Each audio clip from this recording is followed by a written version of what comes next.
welcome to Shattering Myths. I am Yahowah. Each weekday here on GCN, we strive to expose the destructive and deadly myths that are associated with religion and politics, patriotism in the media, and with military and economic schemes.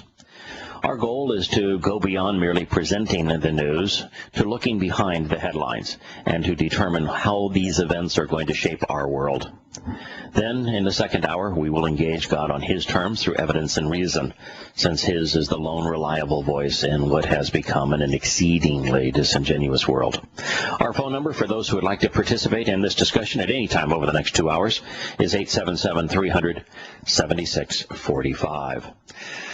On the eve of his military trial, accused Fort Hood shooter Major Nadal Hassan released a 7-page handwritten and typed sets of documents to Fox News. Now, you would think that having done so, they would have simply printed the documents. But no, Fox News didn't want you to see anything other than a few lines in which they even redacted those portions of it. Most of the documents include an acronym, SOA, which is considered shorthand for Soldier of Allah. You know, if they had written it, if he had written Allahu Akbar, they would have said, oh, that means God is great. But here they were able to figure it out that this is jihadist or mujahideen of Allah. And Allahu Akbar, for those who are unfamiliar, does not mean God is great. Nothing anywhere close to that. It means Allah, which is the name of Muhammad's wannabe God, is greater. And the is greater is essential to understand, because then you have to wonder, greater than whom? If he's God, whom would he be greater than? And when you look at the context of Muhammad first revealing Allahu Akbar, screaming it at the Jews that he was going to terrorize at Kabar, the answer becomes obvious. Allah wants to be greater than Yahowah. Hassan's business card also bears the distinction of SOA. It was found in his Texas apartment after the shooting. So he had decided that he didn't, even though he wanted to receive the payment as an officer in the U.S. military, that business cards, he was going to be instead a soldier of Allah. Staff Sergeant Sean Manning, who was shot 6 times at Fort Hood on November 5th, 2009, which is, of course, interesting, that the military on Fort Hood aren't armed. You know, the United States military doesn't trust its own soldiers to be armed on a military base. One of the reasons that Hassan was able to kill so many is that it took a female police officer who was called on the scenes from off the base to finally put him down. She shot him, didn't kill him, made him paralyzed, however. It is fairly odd, though, that we would not allow our military to be armed on a military base. But anyway, Staff Sergeant Sean Manning was shot 6 times on November 5th of 2009. I mean, think of this. This was now nearly 4 years ago, and this case has not come to trial. Now, 4 years ago, and this is in the military, where, you know, you can bring a court-martial proceeding in a matter of months. What is the U.S. government so embarrassed about, so desirous of having people not know? Are they going to do the same thing here that they do in so many cases where they don't want people to consider the evidence, to hope the man cops a plea so that they don't have to put on evidence and people can see that this was an act of Islamic terrorism? Well, this is what Staff Sergeant Sean Manning told Fox News. He said, the government has tried to deny this was an act of terrorism. Okay, Sean, you got half of that right. You recognize the government is trying to deny, and that is why this case has not come to trial. That is why the government, I'm certain, told Fox News not to print the contents of the letter that Hassan released. But this concept that it was an act of terrorism is brain dead, Sean. It was an act of Islam. Are we going to make Islam and terrorism synonymous? If we are, why don't we just call it an act of Islam? They have a word for it, Sean. It's called jihad. I think that, this is Sean speaking again, I hope that if people hear the words from Hassan's own mouth, they will understand that this was an act of terrorism. Come on, Sean, it was an act of Islam. He was a jihadist. But so here is Sean Manning saying to Fox News, print it. Disgorge everything that he said. People will at least understand why he was screaming Allahu Akbar as he was killing us. That's what the government doesn't want you to know. He had that part right. Manning first spoke to Fox News a year ago as part of the network's ongoing investigation into the massacre. So Fox News says they're doing an ongoing investigation. They get a 7-page manifesto from the shooter, and they won't publish it.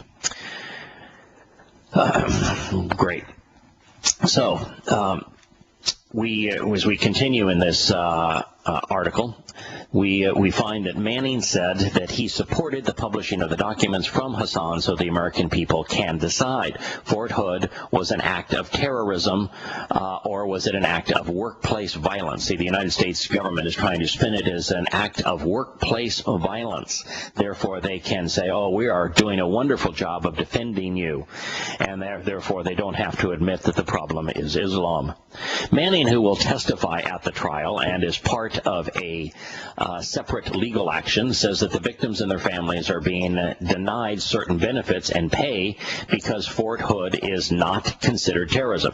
So if the government were to announce that this was an act of terrorism, then the victims would receive benefits. But the government says, no, this was just an act of workplace violence. Hassan was just an ordinary guy. Like, he went postal on you. That's all there is to it. Our government almost always makes the irrational and immoral decision. At the same time, the accused shooter has collected nearly $300,000 in military pay since his arrest. So after shooting and killing, I think it was 12 people, the murderer has received $300,000 in military pay since pulling the trigger and killing those people. Is our government screwed up or what? Some of the survivors and some of the deceased, or family members of the deceased, are struggling. I don't think that the deceased are struggling, but the family members of the deceased are struggling. They think it's a grave injustice. It breaks my heart to see things like that happen, Manning said. Yep. So the victims, this is why you do not want to enlist in the U.S. military. The victims of this jihadi act by Hassan are being mistreated by the U.S. government, while the U.S. government has paid $300,000 to the Islamic murderer. And the U.S. government wants to deceive the American people about the motivation for the murders. They did, I think 3 or 4 sentences, even those being redacted, that they printed from the manifesto from 7 pages. I, Nadel Malak Hassan, am compelled to renounce any oaths of allegiance that require me to support or defend man-made constitutions like the Constitution of the United States over the commandments mandated in Islam. I therefore formally renounce my oath of office, ... redacted. This includes my oath of U.S. citizenship. So Mr. Hassan has decided, as all fundamentalist Muslims do, that the law of Allah, which, by the way, is nothing more than the edicts of Muhammad and the example of Muhammad, since Allah doesn't actually exist, that they are mandated, and therefore he cannot be a U.S. citizen. In another document, Hassan declared American democracy and Sharia law are incompatible. But democracy, which infers choice, and Islam, which means submission, are incompatible. And therefore, Sharia law, which is based upon Muhammad's words and deeds, and democracy, even being civil, are incompatible. Muhammad was a mass murderer. He was a ruthless terrorist. He was a pedophile. He was incestuous. He was a rapist. He was a slave trader. He was a kidnapper for ransom. And he was a thief. He was an avowed liar. If you look at Muhammad's behavior during the first 10 years of the Islamic era, he would rank as one of the most repulsive people to ever live. And so, yes, Sharia law, which is based upon Muhammad's words and deeds, is incompatible with any form of civil behavior. He then wrote, there is an inherent and irreconcilable conflict, redacted, redacted, redacted, in an American democracy. We people govern, I guess it should be where people, but it's we the people govern according to what the people think is right or wrong, even if it specifically goes against what Almighty God commands. Now, he didn't write Almighty God, he wrote Almighty Allah, and they even changed that. So the part that really gets into the heart of Islam, they simply redacted. They say they're investigators, and they can't even produce evidence when it's thrown in their lap. It's pathetic. And this is Fox News. Dr. Timothy Furnish, an expert in Islamic history, told Fox News after reviewing the documents that they appear to be an after-the-fact attempt to explain himself. He is now trying to put the sort of personal jihad that he was involved in, trying to put it into a larger religious and sort of geopolitical context and justify what is doing perhaps in a sense to himself, and also I think in large measure to folks in the Islamic world, the al-Qaedas and others who approve of what he did, he said. Boy, he's not very articulate. Not very smart either. No, he was simply laying down the reality that Sharia law and democracy are incompatible. That being a fundamentalist Muslim and being a citizen of any country is incompatible. That's what he said. That happens to be true.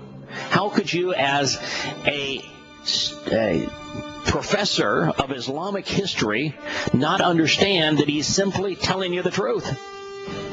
He's not trying to put this into a geopolitical context. He's not trying to put it into a larger religious context. He's explaining his actions based upon what he knows about Islam.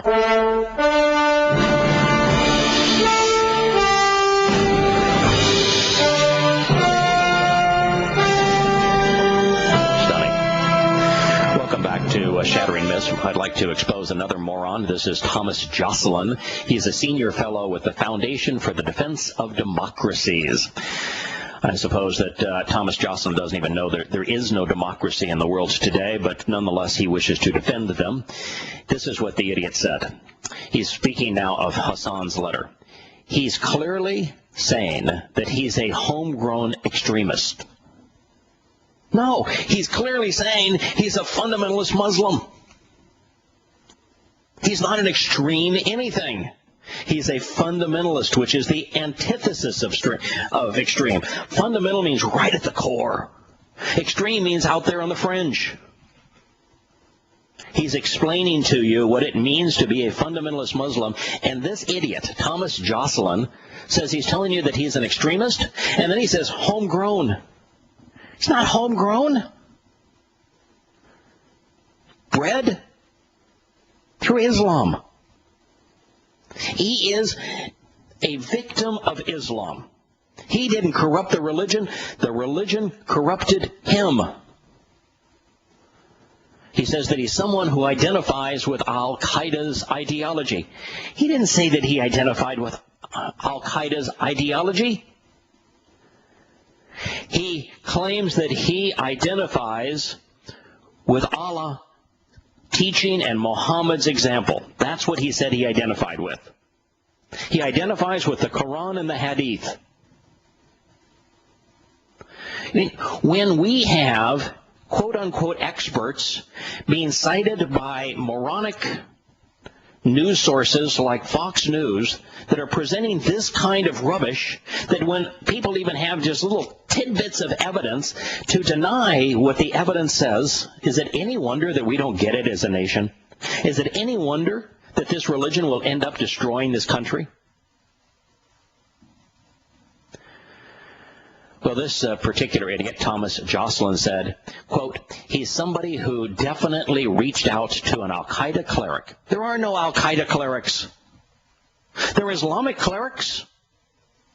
Al-Qaeda is not a religion. You can't have an al-Qaeda cleric. There is no such thing. There never will be. There never has been. And who decided he was going to take up al-Qaeda's cause here on American soil. He told you in his writings that he was taking up Allah's cause. Allah's cause is defined throughout the Quran. Why don't you read it, Thomas Jocelyn? Allah's cause is one of the major themes in the Medinan surahs, the last 24 that were revealed.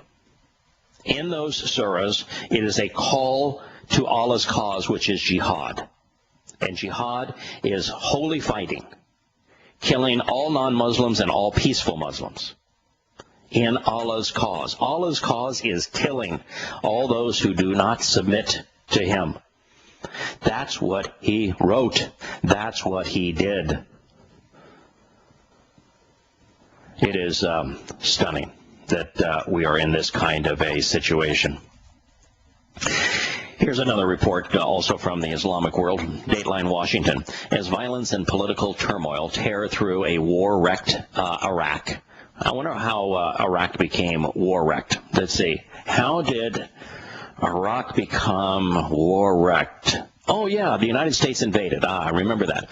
Military experts are warning Congress that al-Qaeda-affiliated terrorist cells are regrouping and working together not only in Iraq, but the entire region to undo a decade of U.S.-led progress. A decade of U.S.-led progress.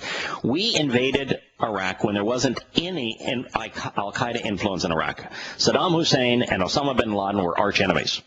They hated one another. In fact, it was Osama bin Laden that wanted to have the Saudis empower him to attack, and his mujahideen to attack Iraq. They were mortal enemies. The al-Qaeda presence as a Islamic club did not materialize in Iraq until after our invasion. We made al-Qaeda in Iraq. Prior to the American invasion, zero influence of al-Qaeda in Iraq. America invades, and now you have al-Qaeda influence in Iraq. So if that's progress, great. If it's progress that we killed 1 million Iraqis, we didn't directly kill 1 million Iraqis. 1 million Iraqis died because of our invasion. So indirectly, we killed 1 million Iraqis. We squandered $6 trillion. That was great progress. We broke a country that was actually functioning. We went into a country that had an average of 1 to 3 terrorist events a year that killed 6 people. And we left that country such that tens of thousands of people are being killed by terrorist acts that are being perpetrated every day.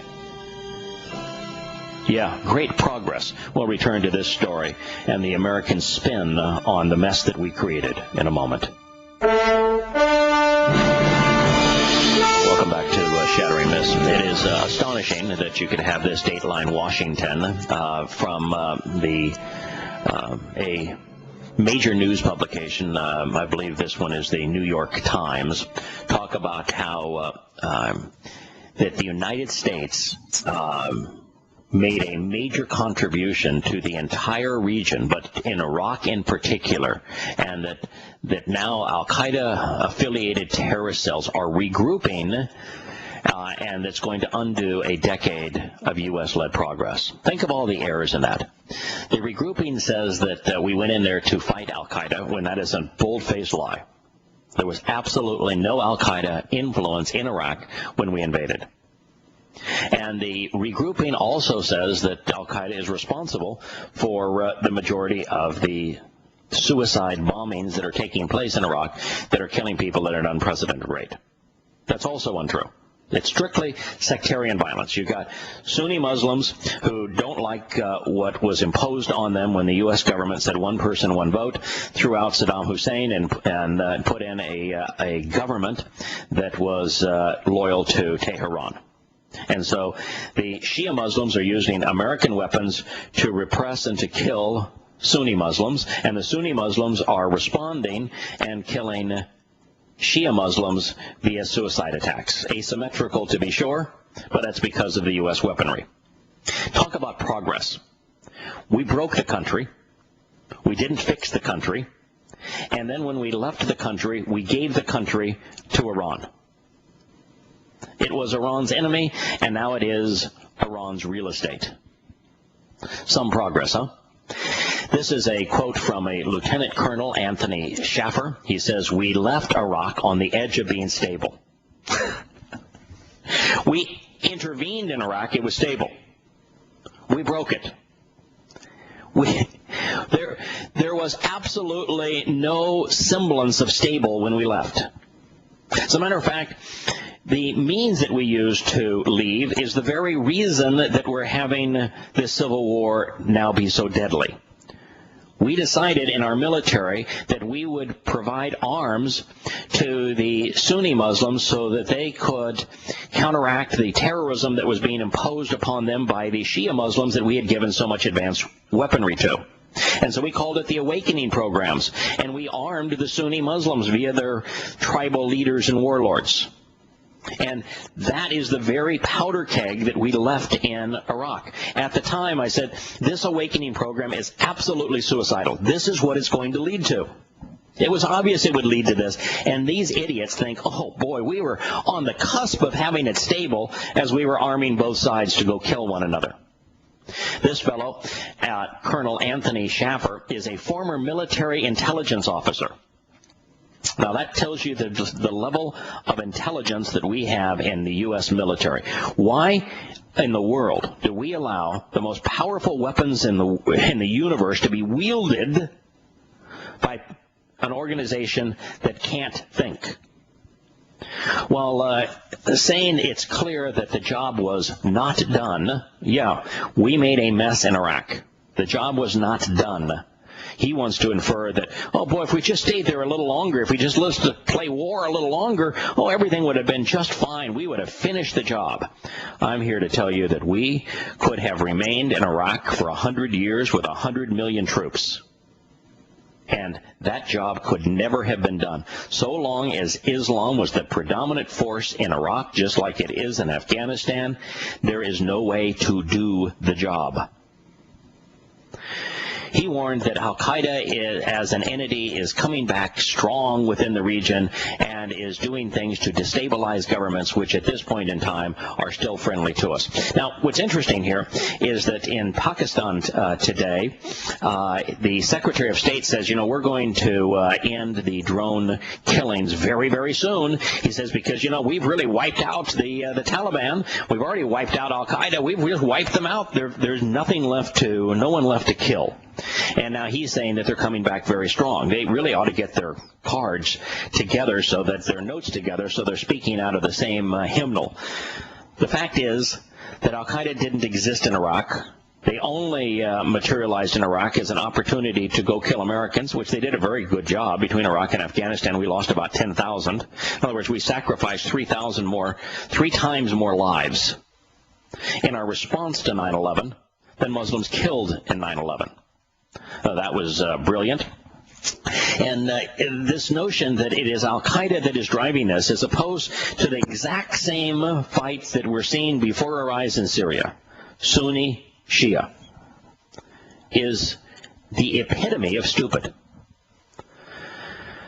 On Thursday, Iraq's parliament speaker painted a grim picture of a crumbling country that is taking another beating. The situation here is very grave, the parliament speaker said. He believes that the recent spikes in sectarian, that would be religious, Sunni versus Shia violence, coupled with the political instability, are fueling concerns that the country will soon be pushed into another civil war. We made that happen. The United States invasion of Iraq is wholly responsible for it, for the empowerment of Iran because we gave Iraq to Iran, for the completion of the Iranian nuclear program, for the proxy war now that is going on in Syria that has left 100,000 people dead, many times that number of women raped, is a direct consequence of us going in and invading a country and breaking it. This story was published simultaneously with the last one. Casualty figures released by the UN mission in Baghdad suggest that 1,057 Iraqis were murdered in July, making it the most violent month in years. At least 4,137 civilians have been killed and 9,865 injured so far this year. The impact of violence on civilians remains disturbingly high. Welcome to the world of Islam. Iraq's political leaders must take immediate and decisive action to stop the senseless bloodshed, the UN High Commissioner said. Well, the senseless bloodshed is a direct derivative of the conflict between Shia and Sunni Islam. So, how in the world can you come up with a political solution to a religious problem, dear UN High Commissioner? A wave of violence has swept Iraq in the last 6 months, with Sunni Islamist militants targeting Shia districts. In July, there was a series of bombings in the streets, cafes, and mosques. Militants also broke into 2 prisons, setting inmates free. Abu Ghraib was one of them. Here's what's happened. We, by our inability to count and inability to do any demographics, decided we were going to kill a secular dictator and who had been a friend to the United States and an enemy to Iraq, and we were going to replace him with a democratic government, 1 person, 1 vote, but we couldn't figure out that 2/3 of the Iraqis were Shia Muslims, and that the leaders of Shia Islam in Iraq all came from Iran and were unified with the Iranian mullahs. We didn't figure that part out. So when the Muslims were told by their imams who to vote for, they all did as a unified bloc, and the most fundamentalist candidates won. The Shiite candidates all won. And now the Shiites, armed with American weapons, decided that they would do what Shia Muslims do to Sunni Muslims when they have the opportunity. Kill them, torment them, oppress them. And so the Sunni Muslims have done what Sunni Muslims do when Shia Muslims torment them and kill them. They strike back, killing them. That is the mess that the United States created by invading Iraq. Mr. Bustein in Baghdad is acting as a special representative for the UN Secretary General Ban Ki-moon, said that the toll for July was the highest month in more than 5 years. So the situation is getting worse. He characterized the prior period as the peak of anti-U.S. insurgency in 2007 as one filled with blind rage of sectarian strife, blind rage of religious strife. Oh, welcome to the world of Islam. Islam creates blind rage. Iraq's governments must prevent these dark days from returning. You know, what's interesting is that we all want to measure things against whatever standard that we can take out of context and say, well, you know, it's not quite as bad as it was then. But, you know, when we invaded Iraq, terrorism essentially did not exist. And then when after our invasion, terrorism ultimately reached a feverish pitch in Iraq, and we are now returning to those conditions. So the media wants you to think, well, you know, it's not as bad as it was, so we're making progress. Well, that's to say that we created a disaster, and the disaster now is at the current level, although it is increasing again, is only about half of the worst of the disaster that we created. Here's the numbers. There were 928 civilians that were murdered in July, and 2,109 civilians were injured in just the month of July. Many of these provinces are dominated by members of the country's Sunni minority, many of whom resent the Shia-led government that took power after Saddam Hussein was toppled in 2003. If you want to know what's wrong with Iraq, all you have to do is look what happened after the United States foolishly deposed that secular dictator. As bad as he was, everything in Iraq was better under his dictatorship than it is today.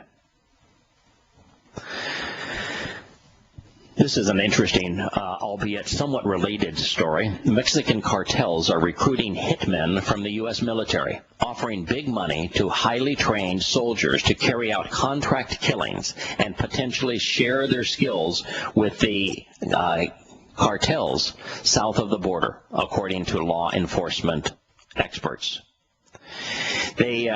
This particular article goes on to list example after example after example of U.S. soldiers, many officers having returned from Iraq and Afghanistan, now trained in combat techniques, being paid by the cartels, often in drugs, to go and kill for them.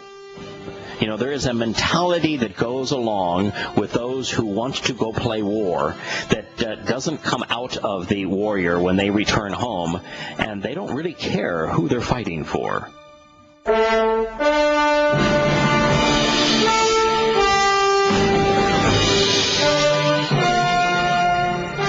Welcome back to Shattering Myths. This is an interesting story. This is a story of in the middle of this article, they detail lots of U.S. Army officers and enlisted men that have joined the Mexican drug cartels as their hitmen. And one such individual is Corley. He was on a combat team in the 4th Infantry Division in Afghanistan between 2010 and 11. Shortly thereafter, he was put undercover with the DEA as an agent in Mexico. According to his plea agreement, Corley was introduced to undercover agents posing as members of Los Zetas cartel in September of 2011, immediately upon his return from Afghanistan. He admitted to being an active duty officer in the U.S. Army who was responsible for training soldiers. He told his contact, who he thought was Los Zetas, the drug cartel, that he could provide tactical training for members of the cartel, and that he could purchase weapons for them. In later meetings, Corley discussed stealing weapons from military posts and also deploying military tactics to do so. Then in December of 2011, he agreed to perform a contract killing for the cartel in exchange for $50,000 and cocaine. What the article then talks about, in addition to naming many other U.S. officers and enlisted men who are under contract by the drug cartels, is that American street gangs, both Hispanic and African American street gangs, have infiltrated the U.S. military, and that they have an extraordinarily large and pervasive footprint in the U.S. military, and have for years, and that the U.S. military itself is plagued with problems associated with gang affiliation within particularly within the enlisted ranks. But what is interesting is that after telling us that these various gangs in the United States and in the U.S. military are vying with each other to win the favor of the drug cartels to see who can be the best kidnapper, who can be the best murderer, who can do the most mayhem. The article says that part of the reason that these soldiers are now killing for the drug cartels is that they were poorly paid by the U.S. government. Now, one of these guys, Corley himself, the one that they make the primary example of, was paid $4,500 a month. But understand, that's $4,500 clear a month. That means that, his food and his housing was paid for by the U.S. government. He cleared, on top of his housing and food, $4,500 a month. And because he was so underpaid, he is now working for the Los Zetas drug cartel. Pretty astonishing, huh? That's kind of the problem. When you pay people to kill, and then you bring them back home and say, I want you to integrate in normal society, after putting them in a situation in Afghanistan and in Iraq that was just absolutely criminal, where it was impossible to tell the good guys from the bad guys, where the people we were allegedly supporting were acting like savages.